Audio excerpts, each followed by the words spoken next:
Bail మన పల్ల ప్రశాంత్కి రావడం నేను చాలా అయితే హ్యాపీగా, ఎందుకంటే ఇప్పటి వరకు చాలా వరకు బోలే అన్న, శివాజీ అన్న చాలామంది కూడా సపోర్టింగ్ చేస్తారు. అలానే చాలామంది కూడా సపోర్ట్ చేయాలి, ఎందుకంటే తన స్వతహాగా కూడా చేయలేడు కాబట్టి. తన స్వతహాగా దానిపైన హానికరం చేస్తుంటే అది తన పల్ల ప్రశాంత్ పైన ఎవరైనా సరే పక్కా తీసుకోవచ్చు చర్యలు. కాబట్టి పక్కా ఇది మాత్రం ఆయన ఫాల్ట్ అయితే ఏం లేదు అక్కడ. అయితే ఇప్పుడు బిగ్ బాస్ అనేది బిగ్ బాస్ వాళ్ళే ఏమీ రెస్పాన్స్ ఇవ్వట్లేదు, వాళ్ళు అసలు సపోర్ట్ కూడా రావట్లేదు వాళ్ళ దగ్గర నుంచి. అంటే బిగ్ బాస్ నుంచి అంటున్నాను, అంటే నాగార్జున అయితే కానీ, మా టీవీ కానీ వీళ్ళందరూ ఎవరు సపోర్ట్ ఇవ్వట్లేదు. అంటే ఇది ఏమంటారు, మన ఒక కామన్ మ్యాన్ కి ఇలా చూడడం అనేది కరెక్ట్ అనిపిస్తారా? కామన్ మ్యాన్కి ఇది జరిగింది. ఇప్పుడు సెలబ్రిటీ కొడుకు అయితే ఎవడు అసలు ఆ దర్దాపులో కూడా వచ్చే వాళ్ళు కాదు, ఆయన టచ్ కూడా చేసే వాళ్ళు కాదు. వాళ్ళ డాడీ నిన్న చూసిన నేను ఆ రోడ్డు మీద, జైలు రోడ్డు మీద పడుకొని ఉన్నాడు మనోడు, ఆ బయట ఆ గేట్ బయట ఆ రోడ్డు మీద వండుకున్నాడు భయ్య వాళ్ళ డాడీ. ఎంత ఘోరమైన పరిస్థితి వచ్చింది ఆయనకు. ఆయన తన సొంతంగా రీళ్ళ పైన ఇంత దూరం వచ్చి కామన్ మ్యాన్ అని చూసి ఇక్కడనేమో ఇంత పెద్ద జరిగింది చూసామా. అంటే ఇప్పుడు నిన్న చెంచల్ కూడా జైలుకి తీసుకెళ్లారు కదా, తీసుకెళ్లేటప్పుడు కూడా పోలీసులు అనేది ఒక ఏమంటారు, ఒక పోరగాన్ని తీసుకుపోయారు, మెడల్ పట్టుకొని అలా తీసుకెళ్తున్నారు కదా, దాన్ని మీరు ఎలా ఖండిస్తారు? నేను ఏమంటున్నా అంటే ఇక్కడ ఆయన మిస్టేక్ అనేది ఇప్పుడు ఎవరైనా సరే ఆయన చిన్న పిల్లోడు మనోడు పల్ల ప్రశాంత్, తనకు తెలియకుండా ఆ ర్యాలీ చేయాలని ఉద్దేశించాడు. దానిలో తప్పేముంది, ఎవరైనా కానీ గెలవగానే తన సొంతగా నిర్ణయం తీసుకొని ఇట్లా వెళ్తూ ఉంటారు. ఇక్కడ ఎంత క్రౌడ్ వస్తుందని ఆయనకు కూడా తెలియదు, ఎందుకంటే ఆయన కూడా ఎక్స్పీరియన్స్డ్ కాదు కాబట్టి. అంటే ఇప్పుడు వాళ్ళ తమ్ముడు తప్పులు చేశాడు అని చెప్పేసి చెప్పారు, ఒక తమ్ముడినే తీసుకెళ్తే అయిపోతుండే కదా, ఇతను కూడా ఎందుకు తీసుకెళ్లారు?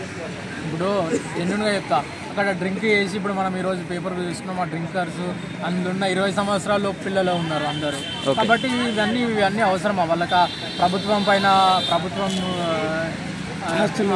వాటిపైన, బస్సుల పైన, వాటిపైన అక్కడ చాలా వరకు నష్టం వచ్చింది. కాబట్టి ఇక్కడ పల్ల ప్రశాంత్ మాత్రం ఏమీ లేదు అని క్లియర్గా అనిపిస్తుంది. అందుకే ఈరోజు బెయిల్ కూడా వచ్చింది, దాన్ని బట్టి మనం చూసుకుంటే హ్యాపీ దీన్ని బట్టి.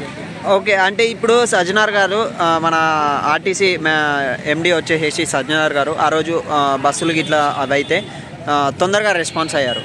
అలానే మన ప్రజలు కూడా ఏమంటారు, ఫుట్పాత్ మీద చాలామంది ఇలా వెళ్ళిపోతూ ఉంటే ఎవరు పట్టించుకోవట్లేదు అసలు, దాని మీద మీ స్పందన ఏంటి? అంటే మన వాళ్ళు ఎందుకు ఫుట్పాత్ అక్కడ జరిగింది అని అంటే, కొంచెం పల్ల ప్రశాంత్ అనేది కొంచెం మనోడు మంచిగా డైలీ మనం బస్సు ఎక్కేటప్పుడు కూడా ఫుట్పాత్ మీద చాలామంది వెళ్తూ ఉంటారు, వాళ్ళు కింద పడి బస్సులు కూడా ఎక్కేసి ఉంటాయి. దాని మీద మీ స్పందన ఏంటి? అంటే దానికి ఎలాంటి రెస్పాన్స్ ఇవ్వట్లేదు కదా. ఫుట్పాత్ అవి అని అంటే కొంచెం అది ఖచ్చితంగా మన రెస్పాన్సిబిలిటీ ఉంటుంది, ప్రజల రెస్పాన్స్. ఇప్పుడు తాను సొంతంగా తాను జాగ్రత్తగా వెళ్ళాలి కదా బ్రో. ఓకే, గవర్నమెంట్ యాక్షన్ చూసుకోదు కదా, కొన్ని నీ సొంతంగా అనేది ఉంటుంది, కొన్ని ప్రభుత్వం చూసేంత వరకు. ఇప్పుడు ఇక్కడ చెక్ చేసిందంటే మన రెస్పాన్సిబిలిటీ కదా. ఓకే, ఇప్పుడు అమెరికాలో చూసుకున్నాం అనుకో, వాళ్ళ ఎవరి రెస్పాన్సిబిలిటీ వాళ్ళే రెస్పాన్సిబిలిటీ చూసుకోవాలి. అంటే ఇప్పుడు మీరు అన్నారు కదా, ఎవరి రెస్పాన్సిబిలిటీ వాళ్ళది అని చెప్పేసి చెప్తున్నారు కదా, అలానే మనం కూడా హెల్మెట్ పెట్టుకోకపోతే మన రెస్పాన్సిబిలిటీ, అది మన తప్పు. మరి అలానే వెళ్ళినప్పుడు కూడా అది కూడా మన తప్పే కదా. ఇది మన తప్పు అయినప్పుడు వాళ్ళు ఖండించేసి హెల్మెట్కి ఒక చలానా వేస్తున్నారు. అలానే ఇప్పుడు అక్కడ కూడా అలాంటి ఖండించాలి కదా, ట్రాఫిక్ పోలీసులు అయితే కానీ, తర్వాత వచ్చేసి ఆర్టీసీ డిపార్ట్మెంట్ కానీ ఖండించాలి కదా. దాని మీద మీ స్పందన? అది ప్రజలకు కూడా చాలా వరకు మంచి డిసిజనే, కానీ ప్రజలు ఆ విధంగా ఫుట్పాత్ పైన వెళ్తే బాగుంటుంది, కానీ తీసుకుంటే కూడా డిసిజన్ బాగానే ఉంటుంది. అంటే గవర్నమెంట్ అనేది తీసుకోవాలి కదా, యాక్షన్ అనేది తీసుకోవాలి కదా, తీసుకుంటే కూడా బాగుంటుంది కదా. అంటే ఫుట్పాత్ మీద ఎక్కనియద్దు, కండక్టర్స్కి చెప్పాలి, అది ఇది అనేది చెప్పాలి కదా. అవునవును, తీసుకుంటే కూడా బాగుంటుంది, ఎందుకంటే ప్రజలు ఇప్పుడు మనం ఫుట్పాత్ దగ్గర తాగి డ్రింక్ చేసి మామూలు డ్రైవ్ చేసుకుంటూ మామూలు ఫుట్పాత్ మీద వెళ్ళే వాళ్ళని కూడా గుద్దుతారు. ఓకే, కాబట్టి ఆ డ్రింకర్స్ అనేది దానిపైన కూడా వస్తుంది కదా. ఓకే, థ్యాంక్ యూ అన్న.